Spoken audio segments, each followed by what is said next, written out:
Nunca foi tão fácil sentir prazer. E nunca foi tão difícil construir algo duradouro.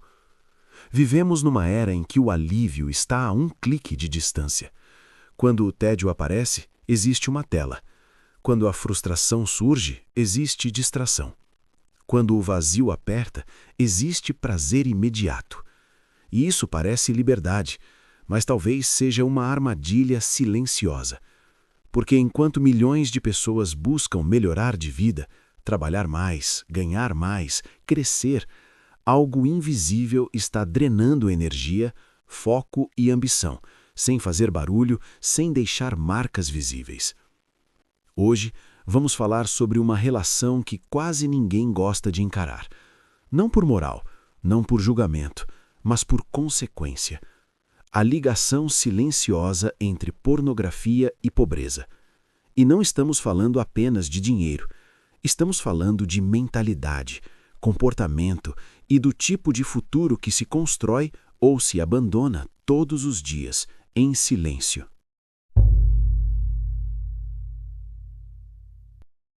O cérebro humano não foi feito para lidar com um prazer infinito e esforço mínimo. Durante quase toda a história, prazer era consequência. Era o resultado do trabalho, da conquista, da espera. Hoje, o prazer virou atalho. Quando uma pessoa se acostuma a receber estímulos intensos, sem esforço, algo sutil começa a mudar por dentro. A mente aprende que não precisa persistir, que não precisa tolerar desconforto, que não precisa atravessar frustrações. E isso não fica restrito a um hábito isolado. Esse padrão se espalha. A pessoa começa a evitar tarefas difíceis, adia decisões importantes, perde paciência com processos longos, desiste rápido quando algo exige constância.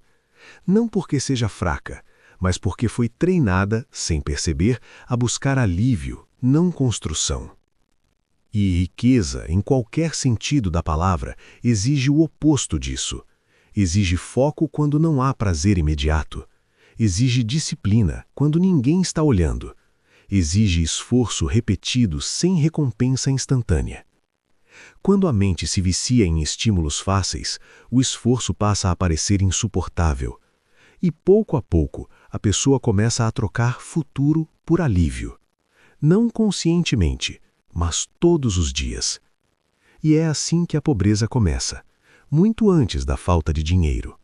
Ela começa quando a mente perde a capacidade de sustentar desconforto em troca de algo maior. Existe uma substância que governa muito mais da sua vida do que você imagina.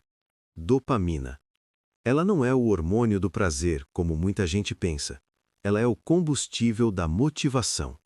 É o que faz alguém levantar da cama, insistir num projeto, tolerar frustração e continuar mesmo quando ninguém aplaude. O problema começa quando o cérebro passa a receber picos constantes de dopamina sem esforço. Quando isso acontece, algo perigoso se instala. O que antes motivava, agora parece sem graça. O que exigia dedicação, agora parece pesado. O que levava tempo, agora parece inútil. A mente começa a pedir estímulos cada vez mais rápidos, mais intensos, mais fáceis. E tudo que não oferece isso perde valor. Estudar perde valor. Trabalhar com foco perde valor. Construir algo a longo prazo perde valor. Não porque essas coisas não sejam importantes, mas porque o cérebro foi condicionado a rejeitar o caminho lento. E aqui está o ponto central. Riqueza exige um cérebro que tolere atraso de recompensa. Quem constrói algo sólido aceita passar meses, às vezes anos, sem resultados visíveis. Quem cresce financeiramente aprende a suportar tédio, frustração, repetição e silêncio. Mas quando a dopamina é constantemente sequestrada por estímulos imediatos, a ambição começa a morrer. Não de forma dramática, mas gradual.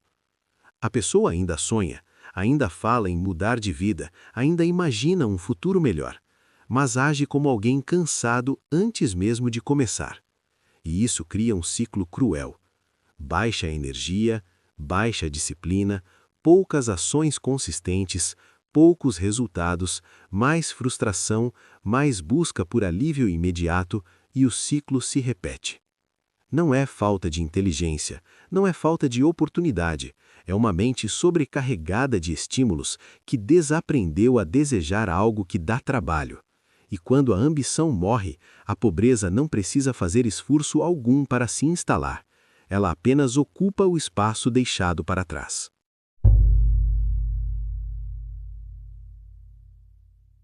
Patrimônio não nasce de grandes decisões. Ele nasce de pequenas escolhas repetidas quando ninguém está olhando. O problema do prazer imediato não é o prazer em si, é o custo invisível que ele cobra.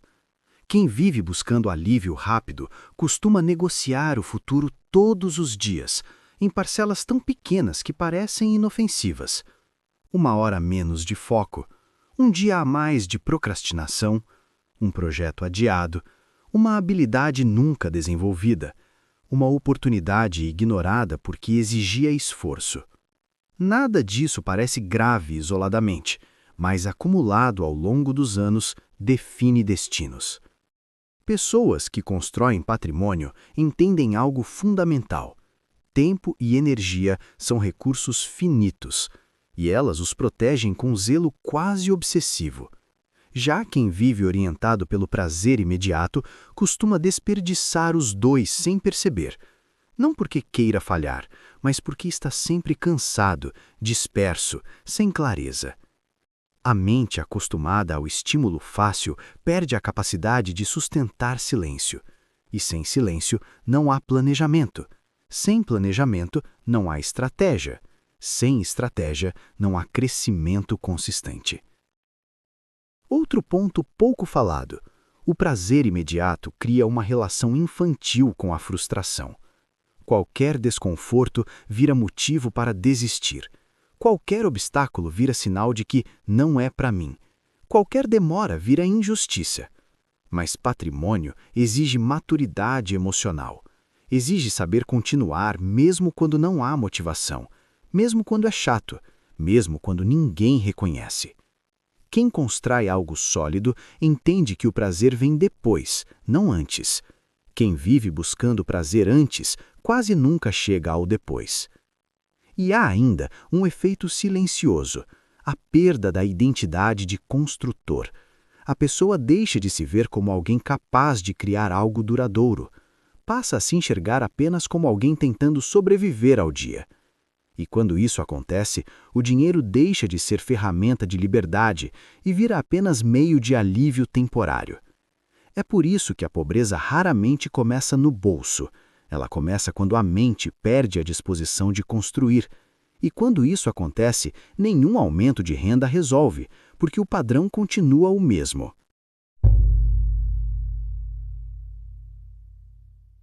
Toda escolha tem um preço, mas algumas cobram em silêncio.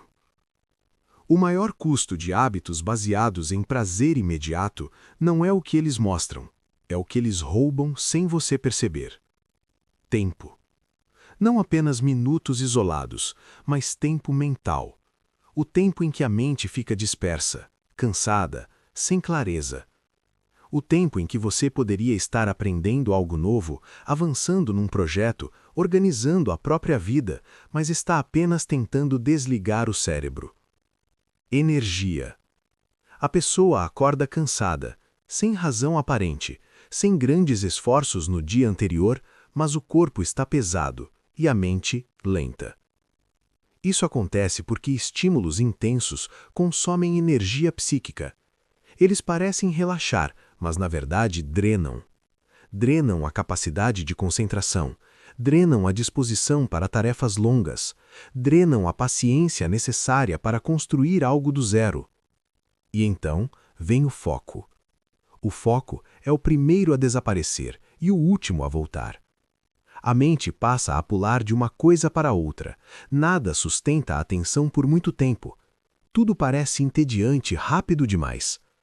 E sem foco, não existe progresso real. Existe apenas movimento sem direção. É aqui que muita gente se engana. A pessoa não está parada, ela está ocupada, mas ocupação não constrói patrimônio. O que constrói é a atenção sustentada ao longo do tempo. Quando tempo, energia e foco são consumidos por estímulos fáceis, sobra pouco para decisões estratégicas, pouco para pensar no longo prazo, pouco para assumir responsabilidades maiores. E então, a vida começa a encolher, não por falta de potencial, mas por falta de presença. O mais cruel é que esse custo não aparece em extrato bancário. Ele aparece em oportunidades perdidas, em versões de si mesmo que nunca se concretizam, em sonhos que vão sendo adiados até parecerem irreais. E quanto mais tempo passa, mais difícil fica recuperar esses recursos, porque o cérebro se adapta ao desperdício como se fosse normal. Mas não é. E entender isso é o primeiro passo para quebrar o ciclo. E agora vem a pergunta que realmente importa, e que eu não vou responder ainda. Se pornografia não cobra dinheiro na hora, por que tanta gente paga com a própria vida financeira, com anos perdidos e com sonhos que nunca saem do papel? Talvez o problema não seja o prazer em si, mas o hábito silencioso que ele constrói. Menos tolerância ao esforço, menos foco no longo prazo, menos capacidade de sustentar desconforto, que é exatamente onde riqueza, projetos e transformação nascem. No próximo vídeo, a gente vai falar sobre quem lucra com a sua distração, por que o sistema precisa que você esteja cansado, ansioso e buscando alívio rápido, e como pequenas mudanças de comportamento criam efeitos gigantes no tempo. Porque no fim das contas, não é sobre pornografia, é sobre quem controla sua atenção. Se isso fez sentido para você, comenta aqui. Atenção é riqueza. E se inscreve. O próximo vídeo pode mudar a forma como você vê seus hábitos diários.